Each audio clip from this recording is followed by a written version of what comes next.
Un nouvel invité aujourd'hui dans la chronique de Flo. Elle est docteure en sciences de l'éducation, orthopédagogue et formatrice sur Annecy. Chloé Schmidt-Donner, bonjour. Bonjour Florent. Merci d'accepter de répondre à nos questions. Alors, on va s'intéresser aujourd'hui, si tu le veux bien, on va se tutoyer, à Plaisir. l'orthopédagogie. Alors, qu'est-ce que c'est concrètement que l'orthopédagogie ?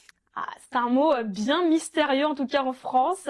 L'orthopédagogue, en fait, c'est le professionnel qui va aider les apprenants qui ont des difficultés d'apprentissage. L'objectif, c'est vraiment de l'aider à comprendre son fonctionnement, comment son cerveau fonctionne, comment lui, il apprend, et de l'aider à trouver les meilleures stratégies selon son fonctionnement pour pouvoir avancer et pallier à toutes ces difficultés.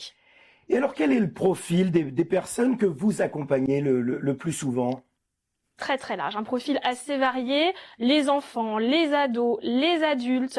En fait, ça va vraiment être les apprenants ou les personnes qui ont des difficultés à apprendre. Du coup, ça peut être donc généralement, c'est vrai que ce sont les enfants, les adolescents qu'on rencontre le plus, mais on peut aussi avoir des adultes qui sont en reprise d'études, des adultes qui manquent de confiance, de motivation, qui ne trouvent pas les bonnes stratégies et qu'on va accompagner. Mais ça peut être aussi les personnes âgées qui parfois sont en déclin cognitif et qui ont besoin de nouvelles stratégies ou de maintenir des stratégies, d'avoir une méthodologie aussi. Voilà, donc les missions, elles sont assez variées, mais en tout cas, on va toucher plusieurs tranches d'âge, on va dire. Et j'imagine que tu dois t'adapter en fonction de la personne aussi. Oh oui, en fait, il n'y a pas de méthode miracle. Alors effectivement, les sciences, les neurosciences nous donnent des outils concrets. On sait ce qui va fonctionner ou pas selon les études, bien évidemment. Mais moi, j'ai jamais un apprenant qui arrive et à qui je vais dire, écoute, tu fais ça, c'est le protocole et ça va marcher. En fait, ça dépend de plein de paramètres et l'idée, c'est vraiment d'apprendre à le connaître pour comprendre son fonctionnement, l'aider du coup à comprendre son propre fonctionnement et trouver les meilleures stratégies en se basant du coup sur les neurosciences et ce qui fonctionne vraiment, mais j'ai pas d'outils clés en main ou de fiches à distribuer pour que ça fonctionne. Et puis c'est sur la longue durée, ça se fait pas en une seule séance. Alors, généralement non. Après, c'est vrai qu'on reçoit des apprenants ou des personnes, en tous les cas de tous horizons. On a ces personnes qui vont avoir déjà un trouble diagnostiqué et c'est vrai que là, plusieurs séances vont être nécessaires. On a des jeunes qui parfois arrivent et les parents ne savent pas ce qu'ils ont. Des fois, il y a une petite démotivation ou le fait de passer de l'école au collège ou du collège au lycée, on voit une répercussion sur les notes et du coup, il n'y a pas forcément de diagnostic, il y a une observation de quelque chose qui bloque et donc ça peut être des jeunes qui entre guillemets, s'ils n'ont pas de troubles avérés, vont peut-être avancer plus vite ou avec une ou deux séances ou une après-midi ensemble ou un petit stage de méthodologie ça va leur permettre d'avoir des outils qu'ils vont mettre en œuvre et certains n'auront pas forcément besoin d'un accompagnement très très long finalement. Alors, ça vient du Québec, l'orthopédagogie, mais j'ai l'impression qu'en France, on en entend parler finalement assez peu, alors que c'est une pratique qui est très développée dans d'autres pays, comme par exemple en Belgique, aux Pays-Bas, même en Allemagne, je crois. Oui, alors les tout premiers écrits fin des années 1800 parlaient d'une pédagogie spécifique pour accompagner les jeunes. Donc on a ces premiers écrits qui sont nés, on va dire, en Allemagne. Au Québec, on a vraiment ce métier qui est développé, qui est complètement différent de ce qu'on voit chez nous. On a des orthopédagogues qui sont en poste dans les établissements scolaires, qui proposent une remédiation, une réponse à l'intervention, une RAI à 3 niveaux en fonction des difficultés. On a aussi des orthopédagogues en pratique libérale, en pratique autonome, mais c'est un métier qui est très développé, qui est commun. On fait des études à l'université pour avoir un diplôme pour exercer en orthopédagogie ou en adaptation scolaire. Et pour eux, c'est très très courant. En Belgique aussi. Alors on a plutôt 2 voies en Belgique avec l'orthopédagogue et l'orthopédagogue clinicien. Le clinicien étant reconnu par l'État et du coup les personnes peuvent bénéficier de remboursement sur certains actes. Aux Pays-Bas aussi, on a des écoles d'orthopédagogie. Moi, pour ma part, je me suis formée au Danemark. Donc c'est complètement différent. Alors que c'est vrai qu'en France, alors c'est émergent. Moi, je suis installée depuis 2013. l'époque, c'était inexistant. Moi, quand j'ai voulu m'installer en libéral, je pouvais même pas m'installer comme orthopédagogue parce que le terme n'existait pas. En fait, personne ne savait ce que c'était. Et là, ça émerge de plus en plus. Donc, c'est bien pour les apprenants, mais ça reste quand même insuffisant par rapport à la demande. Alors, pour bien comprendre, qu'est-ce qui vous différencie, par exemple, d'un orthophoniste? Et qu'est-ce qui nous différencie d'un orthopédiste? En fait, voilà, non mais je pourrais poser cette question C'est vrai. parce que c'est vrai que souvent on comprend pas la différence entre l'orthopédagogue et l'orthophoniste parce que le mot commence de la même façon, mais par contre on se pose pas la question avec un orthopédiste.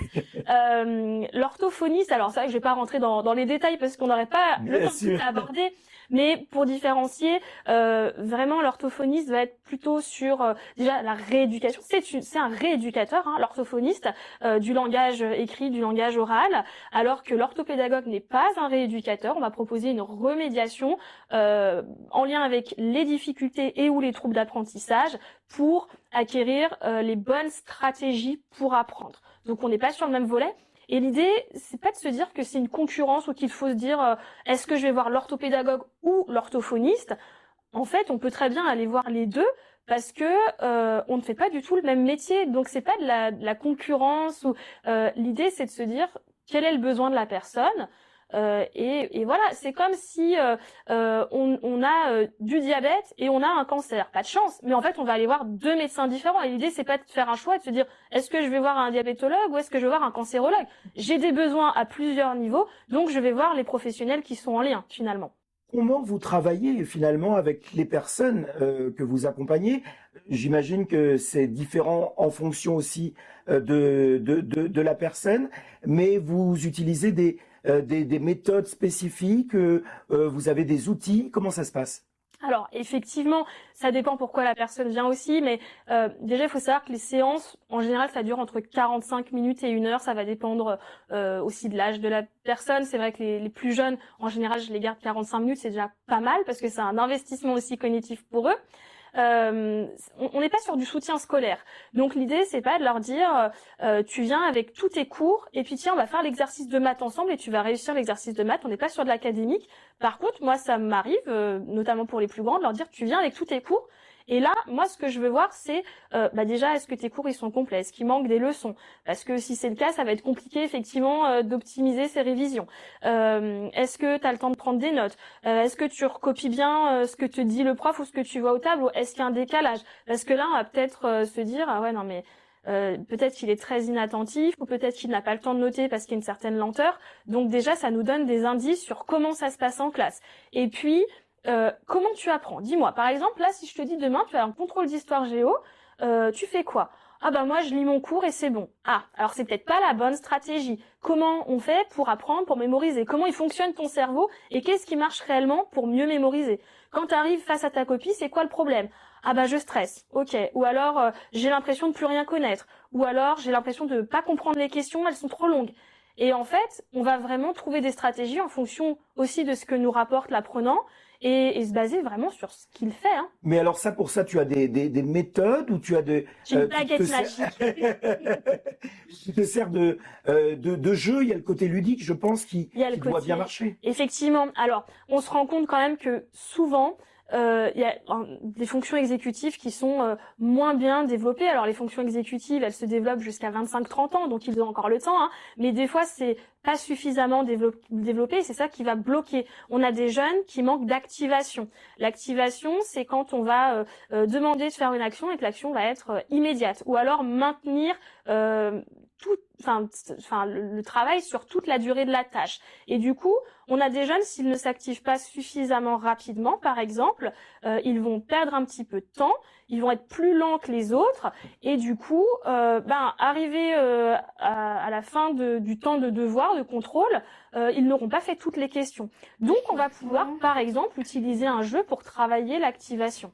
Par contre, c'est un outil supplémentaire, mais il faut pas simplement se dire on sort un jeu et c'est bon, ça marche. C'est derrière qu'est-ce qu'on en fait. C'est comment on fait le lien avec l'environnement naturel. C'est comment on transpose ce qu'il a vu en séance à son quotidien. C'est tout ce qui est aspect métacognitif. C'est pas juste je vais jouer, mais ok, donc quand tu as bougé ce pion ou quand tu as fait telle action, pourquoi tu l'as faite, comment tu l'as faite, à quoi t'as pensé, est-ce que t'as imaginé les choses dans ta tête, est-ce que tu as imaginé un son, dis-moi ce que tu as pensé, ce que tu as vécu, pour voir comment moi je peux t'aider et comment tu avances. Et donc Et oui. c'est pas juste le jeu qui aide, c'est tout ce qu'on en fait autour pour accompagner. Et alors, puisque l'on parle de l'apprentissage, tu as écrit, je crois, un livre hein, sur l'apprentissage des mathématiques. Est-ce que tu peux nous en parler? Oui, effectivement. Alors en fait, donc je disais, on n'est pas sur du soutien scolaire. Pour autant, on peut apprendre de plein de façons différentes.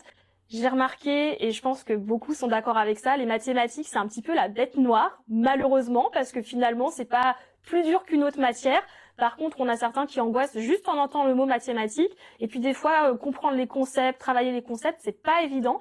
Donc j'ai effectivement écrit un livre qui est disponible partout pour travailler les maths avec les Lego. Donc finalement, de 5 à 12 ans environ, on est sur le programme scolaire. Eh bien, comment on va apprendre à faire des multiplications, comment on va apprendre à additionner, comment on va apprendre à faire des fractions. Donc il y a différentes étapes à chaque fois. Pour chaque thématique, chaque domaine, on a un petit entraînement au départ et puis après on va se focaliser vraiment sur une activité qui va permettre de devenir presque expert finalement en utilisant les fameuses petites briques.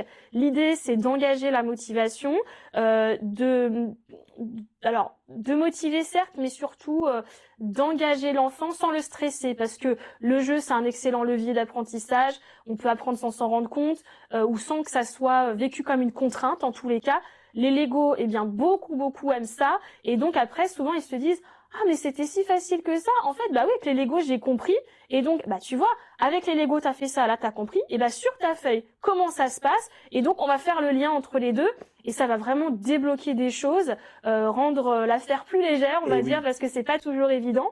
Et ça marche très bien. Donc effectivement, tu le disais, un livre pour les professionnels, mais aussi rédigé pour les parents qui, quand même, font les devoirs avec les enfants à la maison et des fois se prennent un peu la tête et ça peut être source de conflits.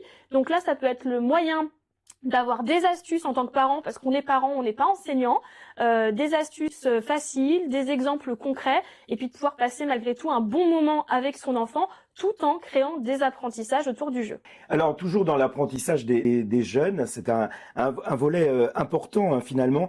J'ai aussi envie de t'interroger sur la place des écrans, notamment dans le quotidien des enfants et des adolescents et leurs effets sur leur apprentissage, sur leur concentration également.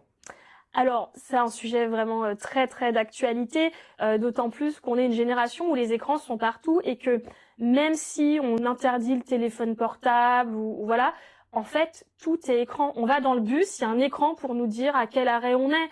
On passe devant une vitrine ou on va, je sais pas, chez l'opticien ou en salle d'attente, on a un écran avec des pubs qui passent. Donc en fait, les écrans, c'est inévitable. On peut pas, alors à moins de rester à vivre dans une caverne, enfin c'est pas possible de les éviter.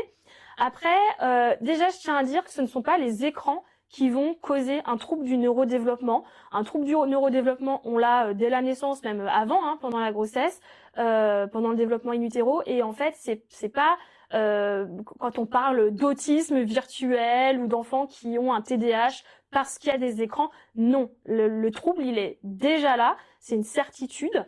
Après, l'idée, alors c'est pas de faire une conférence sur les écrans, il y a énormément d'études qui mettent en avant ce qui est un réel défi ou ce qui peut être positif avec les écrans.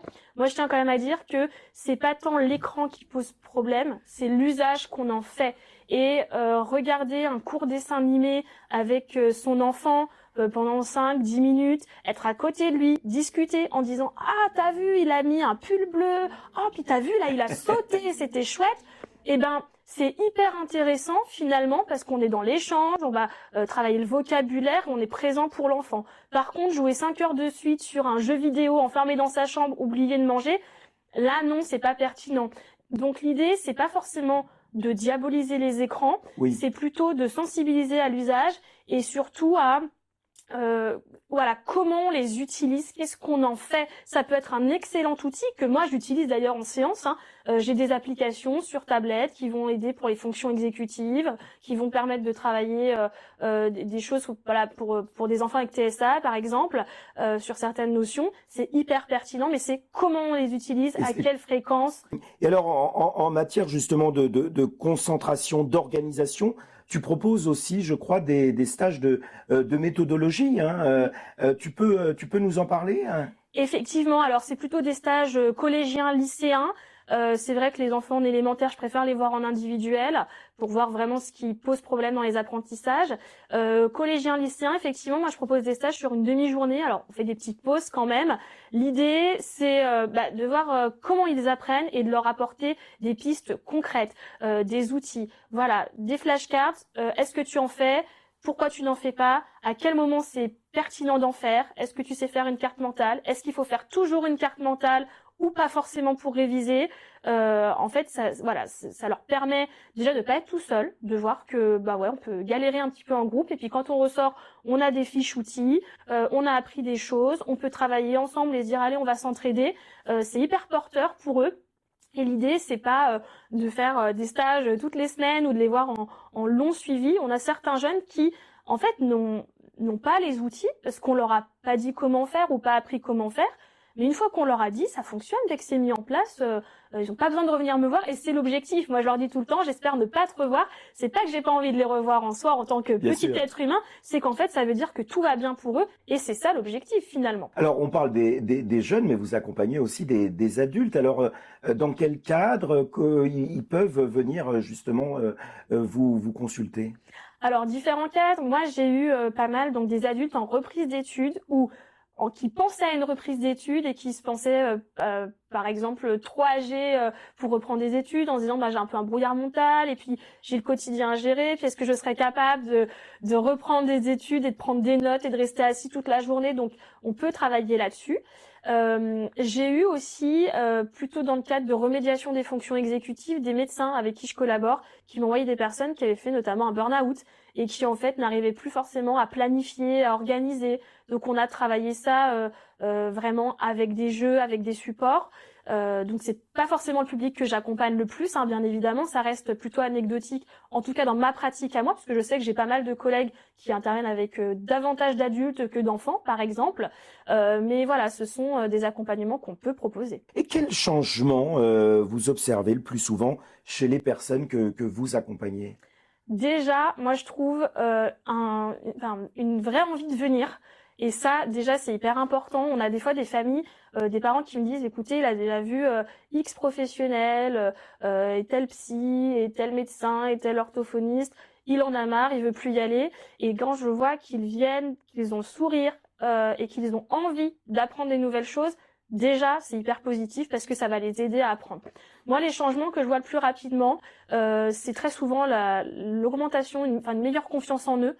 Parce qu'on a des jeunes qui parfois n'osent même pas essayer de peur de se tromper. Donc on va aussi beaucoup travailler là-dessus, désamorcer des choses. On a certains qui n'ont pas de réels troubles d'apprentissage. Alors quand je dis ça, je ne dédramatise pas ce qu'ils ont. C'est plutôt que des fois on s'inquiète en se disant oh là là, il a peut-être un trouble 10 ou voilà. Et en fait pas du tout. Mais la peur d'essayer fait qu'il n'essaye pas. Donc on a l'impression qu'il ne sait pas.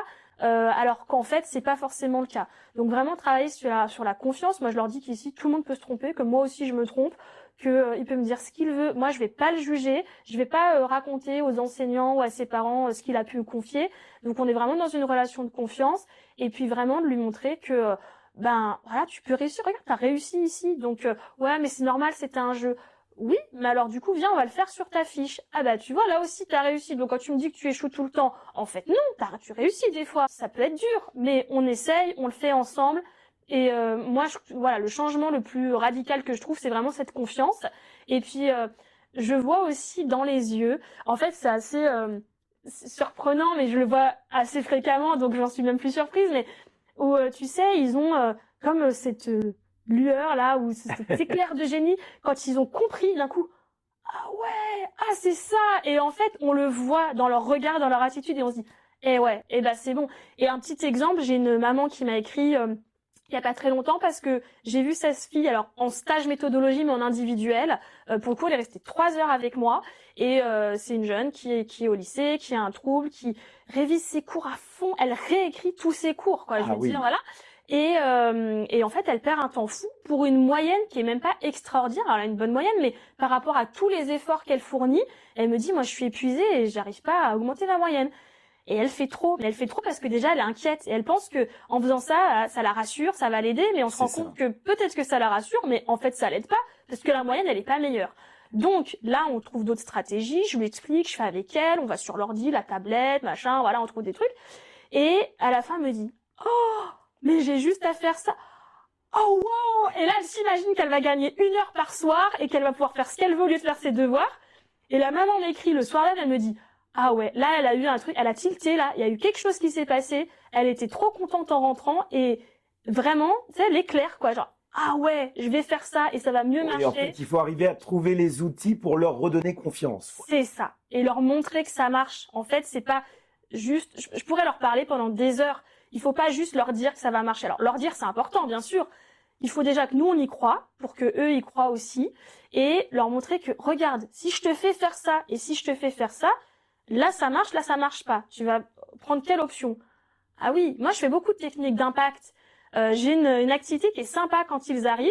Je leur montre un écran et ils ont des petits points qui défilent. Et ils ont 1 seconde, ils les voient pendant 1 seconde ces points. Donc au début tu as un point, voilà, combien il y a de points sur l'écran? Il y en a un. Puis après tu passes, bah là il y en a 3. Et ils sont tout mélangés. Et au bout d'un moment ils disent ok, bah je sais pas, il y en a peut-être 10, 12, je ne sais pas. Et tu leur mets 10 points, tout bien rangés, ils arrivent à te dire en 1 seconde, il y en a 10.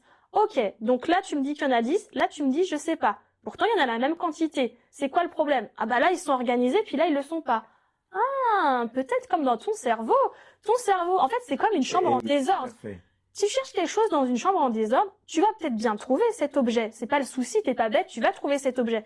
Et tu vas peut-être passer un quart d'heure. Si par contre l'objet il est bien rangé, en 10 secondes c'est bon, c'est prêt. Tu l'as trouvé et il n'y a pas de souci. Et ben là c'est pareil. Le but c'est pas de dire t'es pas intelligent ou tu sais pas faire, ou c'est juste te dire tu as tout ce qu'il faut, mais c'est peut-être pas organisé comme il faut. Donc vous arrivez à réorganiser le cerveau finalement. Donc on réorganise, on fait des petits tiroirs dans le cerveau. Et en fait là cette technique d'impact elle marche parce qu'ils disent ah ouais, mais elle a raison, je l'ai testé moi-même et je me rends compte que quand c'est rangé ça marche. Quand c'est pas rangé, ça marche pas. Donc elle me ment pas en fait, elle a raison. Je l'ai vécu, je l'ai expérimenté. Alors on a parlé donc pas mal de la profession. On va parler un petit peu de toi justement et comment tu en es venu à devenir orthopédagogue. Oula. C'est un vaste sujet. C'est un vaste sujet. Alors moi c'est vrai que j'ai toujours à la base travaillé dans le champ du handicap. J'ai fait un bac en alternance auprès de personnes polyhandicapées, infirmes motrices cérébrales. Après, j'ai fait une école d'infirmière. Et puis, voilà, j'avais l'objectif d'être éducatrice spécialisée. Ça ne s'est pas fait en raison de soucis de santé. Et puis, j'ai poursuivi un autre chemin, mais toujours dans le champ sanitaire et social, parce que ma vocation, et j'ose le dire comme ça, c'était d'accompagner les personnes avec difficultés, les personnes les plus fragiles. Et je ne connaissais pas en fait le métier d'orthopédagogue. Et j'ai eu cette opportunité à un moment de ma vie en 2012 de partir au Danemark. J'ai tout quitté, je suis partie vivre là-bas pour intégrer une école professionnelle, voilà, qui m'a permis d'obtenir ce titre. Les cours étaient en anglais, pour autant j'ai appris quand même le danois à côté parce que je faisais des stages dans différents lieux. Donc l'idée c'était d'avoir un petit peu des bases quand même pour communiquer. Et puis c'est comme ça que j'ai vraiment découvert l'orthopédagogie. Et à la suite de ça, donc c'était pas reconnu en France, et je me suis dit je vais aller plus loin. Donc en fait quand je suis revenue en France, je travaillais en libéral comme orthopédagogue. J'ai travaillé aussi dans des établissements type institut médico-éducatif, foyer d'accueil médicalisé, etc. Et j'ai poursuivi mes études en parallèle. Donc j'ai fait un master, j'ai fait un doctorat et j'ai fait plusieurs diplômes universitaires. Le but c'était pas d'aller à la course au diplôme, c'était vraiment de connaître vraiment le public que j'accompagne, parce que pour moi c'est important en fait avoir une base assez large. Oui c'est bien, mais en fait on se rend bien compte que on a certains publics qui ont certaines spécificités. c'est une réalité et les personnes sont en face de nous. Alors, chaque personne est unique. Le but, c'est pas de faire des études et de lire un livre et de dire, toi, t'es comme ça. C'est d'apprendre à la connaître, hein, on est d'accord. Mais si on n'a aucune notion de c'est quoi l'autisme, c'est quoi un TDAH, bah, je trouve que c'est plus difficile aussi de les accompagner. Donc, mon objectif, c'était vraiment d'aller le plus loin possible. Donc, je me suis spécialisée dans les troubles autistiques, sur le TDAH, de manière générale dans les troubles du neurodéveloppement. Et puis voilà. Enfin, l'idée, c'était de mieux comprendre le public que j'accompagne au quotidien. Et tu peux nous donner des exemples d'autres pratiques ou approches complémentaires justement plus ludiques que tu peux proposer. Tu parlais justement des Lego par exemple tout à l'heure. Et oui, alors c'est le sujet de ma thèse, hein, justement. J'ai travaillé 3 ans sur la question, un peu plus de 3 ans même, sur la légothérapie. Alors, j'en suis pas l'initiatrice, hein, ça a vu le jour fin des années 90 aux États-Unis, mais ça a été un petit peu laissé finalement. Alors en Angleterre, ça se développe un tout petit peu, mais en fait, alors je te l'ai dit, j'ai fait mes études au Danemark, c'est le pays du Lego. Donc moi, pendant mes cours, je travaillais avec des Lego, je travaillais avec des jeux. Et quand je suis rentrée en France comme orthopédagogue libérale, donc en 2013, je me suis dit, bah oui, naturellement, moi je vais continuer de travailler avec ces outils-là. Et au bout d'un moment, je me suis dit, mais il y a des méthodes qui existent. Alors on parle de Montessori, tout ça. Bien sûr. Il n'y a pas quelqu'un qui a pensé à faire une sorte de thérapie avec des Lego. Enfin voilà, parce que moi je l'utilisais au quotidien et je voyais que ça marchait. Je me suis renseignée, j'ai vu que ça avait existé aux États-Unis et ce qui me turlupinait, si je puis m'exprimer ainsi, c'est que c'était uniquement pour les jeunes avec autisme, sans déficience intellectuelle, qui avaient un certain âge, sur un protocole spécifique. Et je me suis dit, bon, ok, ça marche chez les personnes autistes, c'est très bien. Sauf que l'autisme, c'est un trouble du neurodéveloppement. Parmi les troubles du neurodéveloppement, on en a plusieurs. On a la déficience intellectuelle, les troubles 10, etc. Pourquoi ça marcherait avec eux et pas avec les autres? Et puis, pourquoi ça marcherait que sur certaines tranches d'âge, etc., etc. Et donc, je me suis dit, c'est pas connu en francophonie du tout. Il y avait aucun écrit en français sur la question. Eh ben, je vais faire une thèse. L'idée, ça va être de mieux comprendre les tenants, les aboutissants, de créer des outils complémentaires, de tester sur un public plus large. Donc, en l'occurrence, pour moi, entre 5 et 88 ans, avec des troubles du neurodéveloppement, mais aussi avec schizophrénie, démence sénile, épilepsie. Voilà, l'idée, c'était d'avoir une photographie de ce qui était possible ou pas. Et on a vraiment vu que sur tous ces publics-là, chacun progressait, parfois plus rapidement que d'autres, et tous progressent. Et du coup, c'est vraiment un outil complémentaire pour développer les compétences sociales et interactionnelles. Et c'est hyper efficace, clairement. Et alors, où est-ce qu'on peut te rencontrer, Chloé Schmidt-Donner, justement, ici. si des parents ou des enfants sont intéressés? Alors, on peut me retrouver chez Étincelle Annecy, c'est un espace pluridisciplinaire que j'ai créé en 2022. Voilà, on est une vingtaine de professionnels. Donc moi, j'exerce sur Annecy au sein d'Étincelle. J'exerce aussi à distance. Je me déplace puisque je suis aussi formatrice. Hein. Donc j'anime des formations à distance et sur place. En milieu scolaire? En milieu scolaire aussi, ça m'arrive. Je forme les enseignants, je forme les professionnels, j'accompagne les parents. Je propose aussi des supervisions. Donc voilà, j'ai un temps dédié au cabinet, aux accompagnements, parce que j'y tiens, j'aime vraiment ce que je fais. Et puis j'ai une autre partie de mon temps qui est répartie un peu différemment. Donc ça m'arrive de superviser voilà, des professionnels de l'éducation, même qui habitent loin, voire parfois outre-Atlantique. C'est un accompagnement que je propose qui est assez varié. Mais qui est assez intéressant, je trouve, au quotidien. Et tu as un site internet Oui, également. C'est ça. Alors c'est mon nom de famille, hein, Chloé Schmidt-Donner. Vous pouvez taper ça sur un moteur de recherche et normalement vous allez me trouver assez facilement. Merci beaucoup, en tous les cas, Chloé Schmidt-Donner, d'avoir répondu à nos questions. On rappelle donc que tu es orthopédagogue, docteur en sciences de l'éducation, et tu exerces sur Annecy. Merci à toi. Merci beaucoup, Florent, d'être venu aujourd'hui. Retrouvez cette chronique sur les différents réseaux sociaux, Facebook, Instagram, LinkedIn, ainsi que sur ma chaîne YouTube, Florent Thierry, journaliste. Je vous dis à très bientôt pour une nouvelle chronique.